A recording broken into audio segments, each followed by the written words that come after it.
اے جنت تجھ میں حور و قصور رہتے ہیں،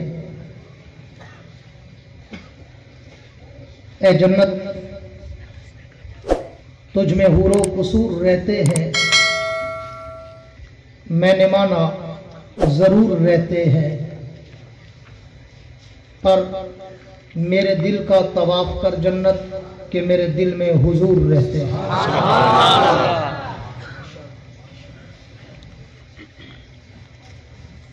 ہم نے ہر دور میں تقدیس رسالت کے لیے وقت کی تیز ہواؤں سے بغاوت کی ہے، توڑ کر سلسلہ سیاست کے فصوں کو ہم نے اصحاب پیمبر سے محبت کی ہے۔ میں ایک دن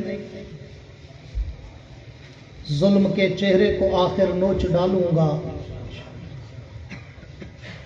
میں ایک دن ظلم کے چہرے کو آخر نوچ ڈالوں گا، میرے ہاتھوں میں جگنو ہے اندھیرا کچھ نہیں کہتا،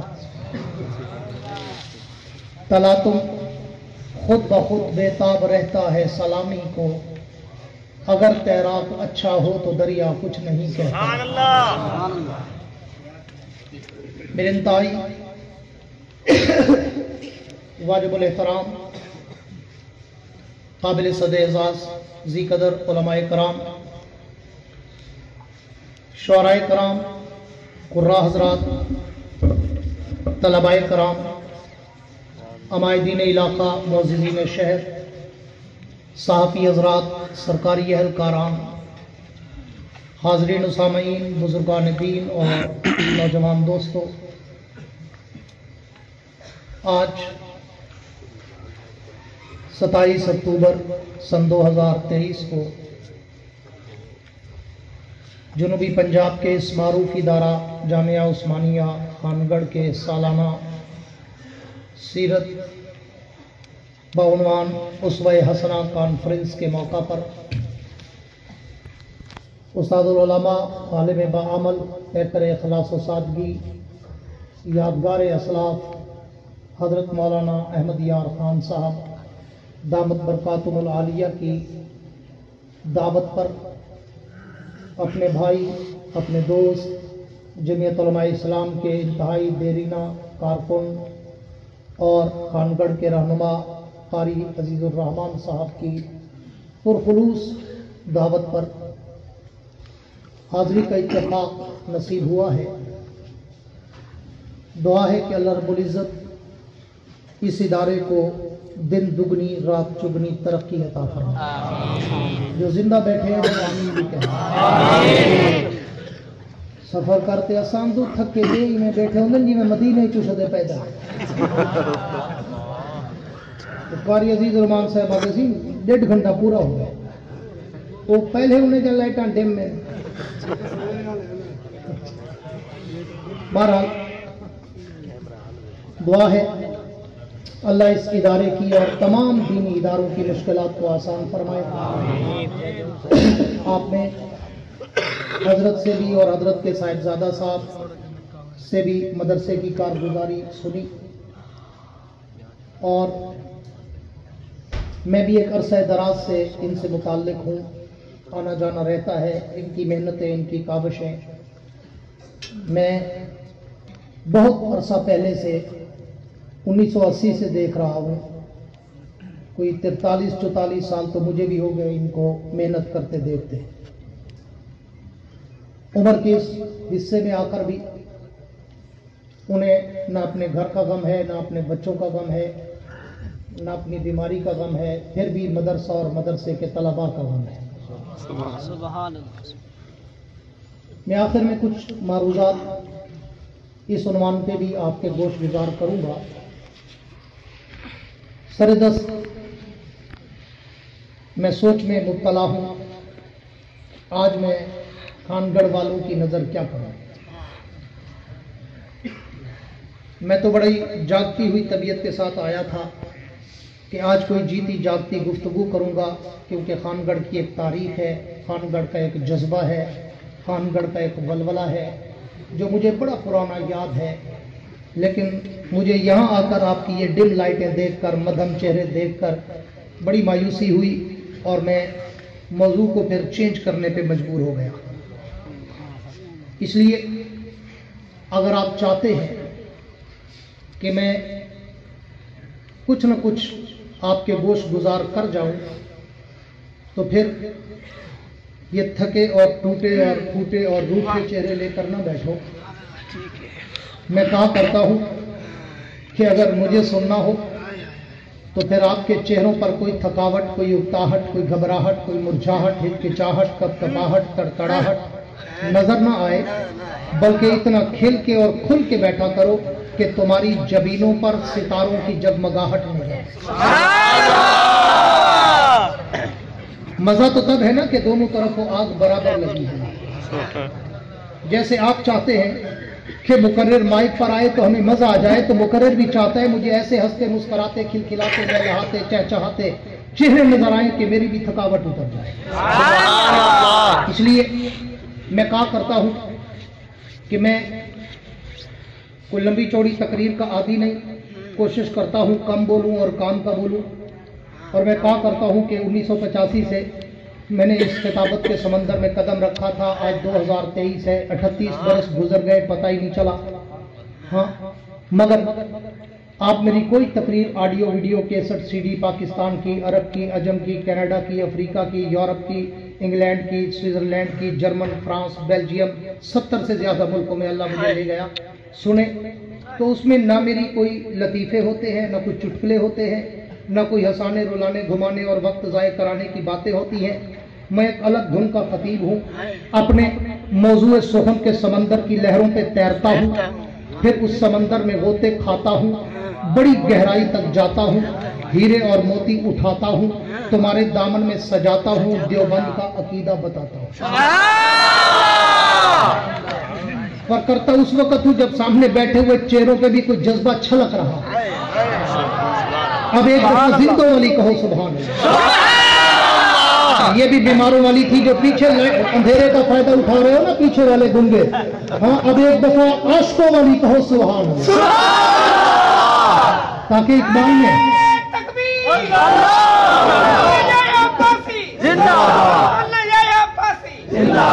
یا عباسی زندہ باد ہے، دنیا جانتی ہے۔ اللہ کا کرم ہے، ماحول ابھی تک گرم ہے۔ میرا تو نام ہی آیا ہے، میرا تو نام ہی آیا ہے۔ استادوں سے پوچھو یحییٰ کا معنی ہی زندہ باد ہے۔ یہی تو وجہ ہے بڑوں نے اوپر نیچے کا زور لگایا مرد آباد کرانے میں، مگر کچھ نہیں ہے۔ اللہ کا کرم ہے، ماحول گرم ہے۔ کہہ دو سبحان اللہ۔ میرے دوستو، پوری توجہ رہے تاکہ میں موضوع سخن کا آغاز کر سکوں۔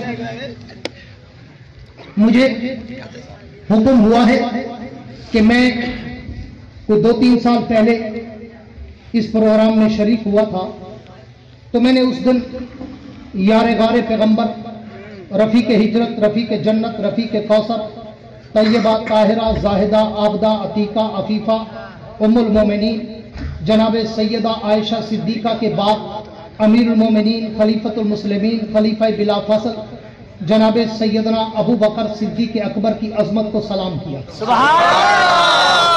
یاد ہے کسی کو؟ تو آج میرے ذہن میں کچھ اور تھا، مگر قاری عزیز الرحمان صاحب نے مجھے کہا کہ پروگرام کا عنوان ہے اسوہ حسنہ، تو آج ہمیں اللہ کے اس پیغمبر کا شان سنائیں جس کے لیے سارا جہان بنا ہے۔ سبحان اللہ، جیسی سبحان اللہ ہوگی میں ویسا موضوع چھیڑوں گا۔ سبحان اللہ۔ میں پہلے 10 منٹ تو مجمع کے تیور پڑھتا ہوں نا، اب تو میں پرانا بزرگ خطیب ہو گیا ہوں، 40 سال ہونے والے ہیں مجھے 2 سال بعد خطابت میں، تو اب تو میں تیور پڑھ لیتا ہوں کہ یہاں تقریر کرنی ہے یا ٹائم پاس کرنا ہے۔ تو تقریر والا مجمع ہو تو تقریر کرنا بھی مجھے آتا ہے، دنیا جانتی ہے، اور ٹائم پاس کرنے والا مجمع تو ٹائم پاس کرنا بھی مجھے آتا ہے۔ اب یہ آپ کی مرضی، مجھ سے تقریر کرواؤ یا ٹائم پاس کراؤ، میں آج کوشش کروں گا کہ تقریر کر جاؤں۔ اس لیے میرے ساتھ ذرا جیتے جاگتے رہنا کہ اس پیغمبر کا شان سنائیں جس کے لیے سارا جہان بنا ہے۔ اور میں کہا کرتا ہوں کہ یہ عنوان تو اتنا بڑا سمندر ہے، اتنا بڑا بحر بے کراں ہے کہ جس کے ایک کنارے سے دوسرے ساحل تک آج تک کوئی خطیب جا ہی نہیں سکا۔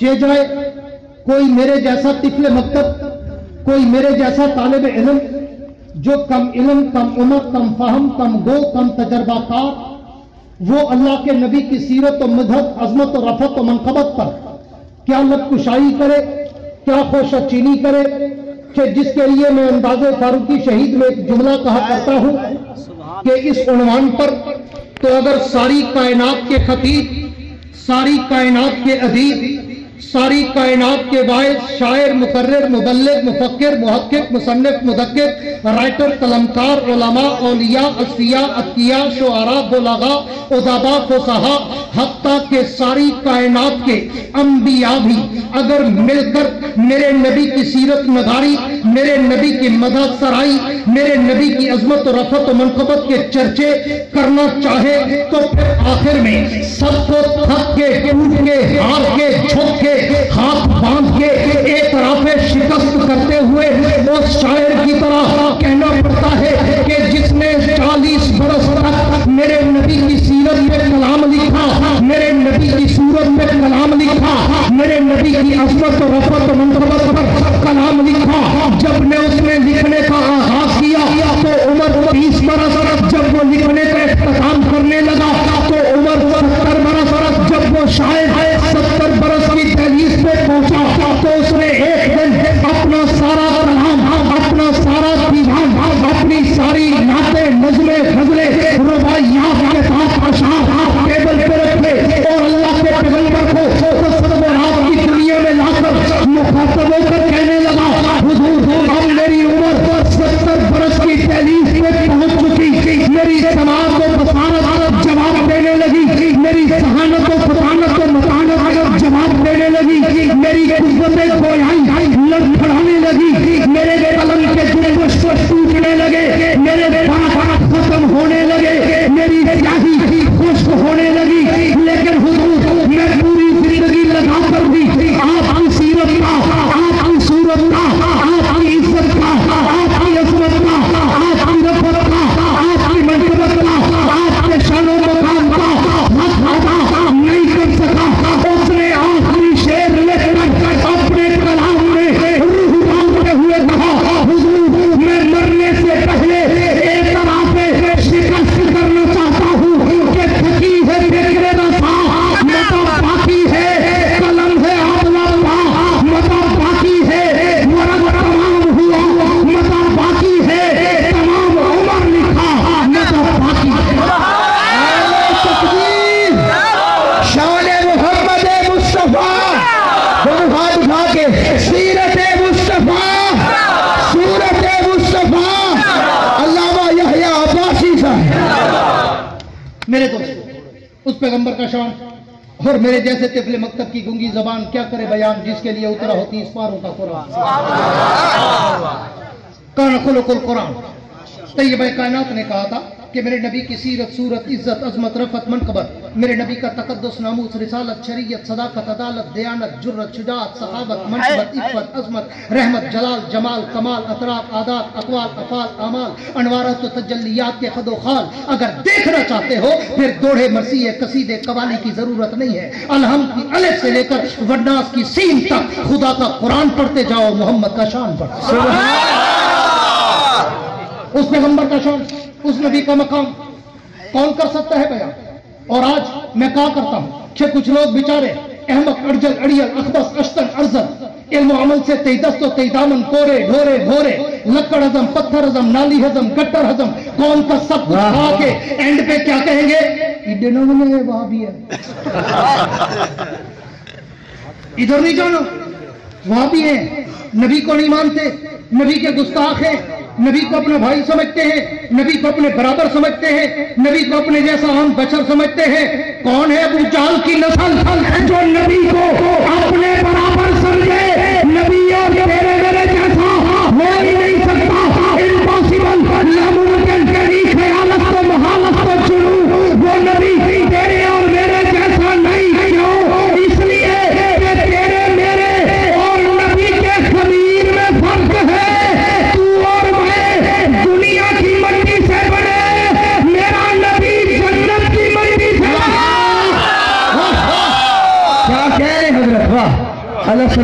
رکھے تیرے میرے اور نبی کے خمیر میں فرق. یہی تو وجہ ہے کہ تو اور میں مرنے کے بعد مردہ ہے، میرا نبی جانے کے بعد بھی زندہ. کیوں؟ عقیدہ حیات النبی، کیوں؟ عقیدہ حیات النبی، تکبیر. کیا کہہ رہے ہیں؟ یہی تو وجہ ہے کہ تو اور میں مرنے کے بعد مر جاتا ہے. بے شک میرا نبی دنیا کے جانے کے بعد بھی زندہ ہے. کیوں؟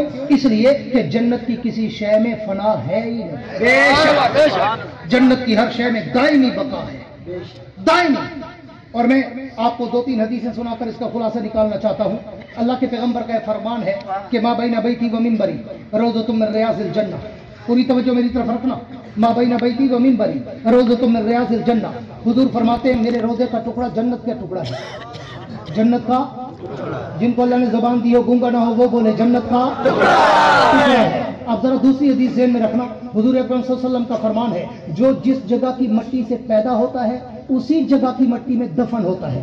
یہ دوسری حدیث. تیسری حدیث حضور نے فرمایا انا و ابو بکر و عمر خلقنا من تربۃ واحدہ وفیہا ندفن.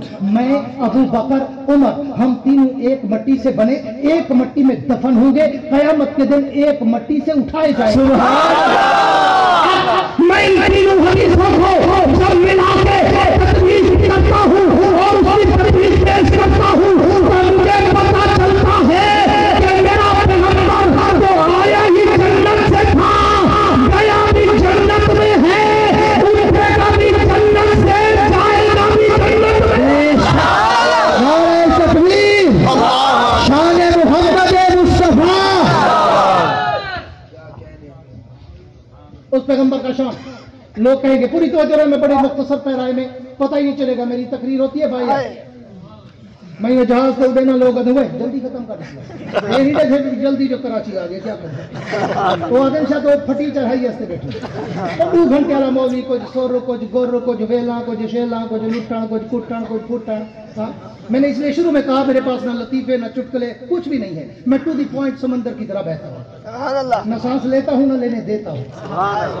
پوری توجہ رہے، جن کی توجہ ہے کہہ دو گونج کے سبحان اللہ، تاکہ دنیا کو پتا چلے نا کہ ملا کی اذان اور مجاہد کی اذان اور چوری والے مجنون اور خون دینے والے عاشق اور. میرے دوست توجہ رہے، وہ لوگ آپ کو گمراہ کرنے کی کوشش کریں گے،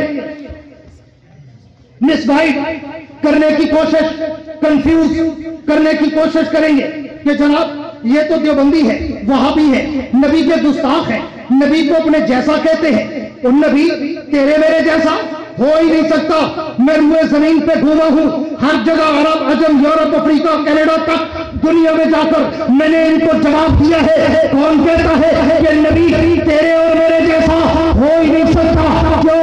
اس لیے کہ تو بشر، وہ سید البشر، تو بشر، وہ افضل البشر، تو بشر، وہ اکرم البشر، تو بشر، وہ انور البشر، تو بشر، وہ اکبر البشر، تو بشر، وہ اعلی البشر، تو بشر، وہ اعلی البشر، تو بشر، وہ اجمل البشر، تو بشر، وہ اشرف البشر، تو بشر، وہ اکمل البشر، تو گناہگار، وہ انبیاء کا تاجدار، تو انسان، وہ شاہد جہان، تو کلنام، وہ خیر الانام، تو عام انسان، وہ شاہ لامکان.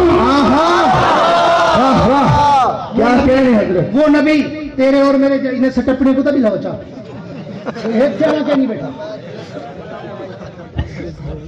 یقیناً کہیں مولوی یا استاد دے پوتروں سے میں پکا پکا، کیونکہ عوام دے پوتر بندے دے پوتر لاڈ نہیں ہے انہیں نہ چلے. اما دیا بن پیو دے گاٹے لگ پیو دے بن ماں دو اور شدہ فوٹ والا نہیں کر ٹپا کر لائے سب ڈالے جب تجھے باوڑا ہم نزدیک تھا بھی لوگ ایسے اگر کسی کہتے آپ بندہ پڑھ رہے ہیں سمجھاتے بھی نہیں جن کیا کہہ دو سبحان اللہ. بیماروں والی نہیں صحت مندوں والی سبحان اللہ، بوڑھوں والی نہیں جوانوں والی سبحان اللہ، چوری والی نہیں خون والی سبحان اللہ. میرے دوستو توجہ رہے کہ وہ نبی تیرے اور میرے جیسا نہیں جو اس لیے کہ تو اور میں پیدا ہوں تو گھر میں بدبو آئے، میرا نبی پیدا ہو تو گھر میں خوشبو آئے. تو اور میں پیدا ہوں تو بھائی کی ضرورت پڑے، میرا نبی پیدا ہو تو بھائی کی ضرورت نہ پڑے. تو اور میں پیدا ہوں تو اماں کو سر پہ پڑے، میرا نبی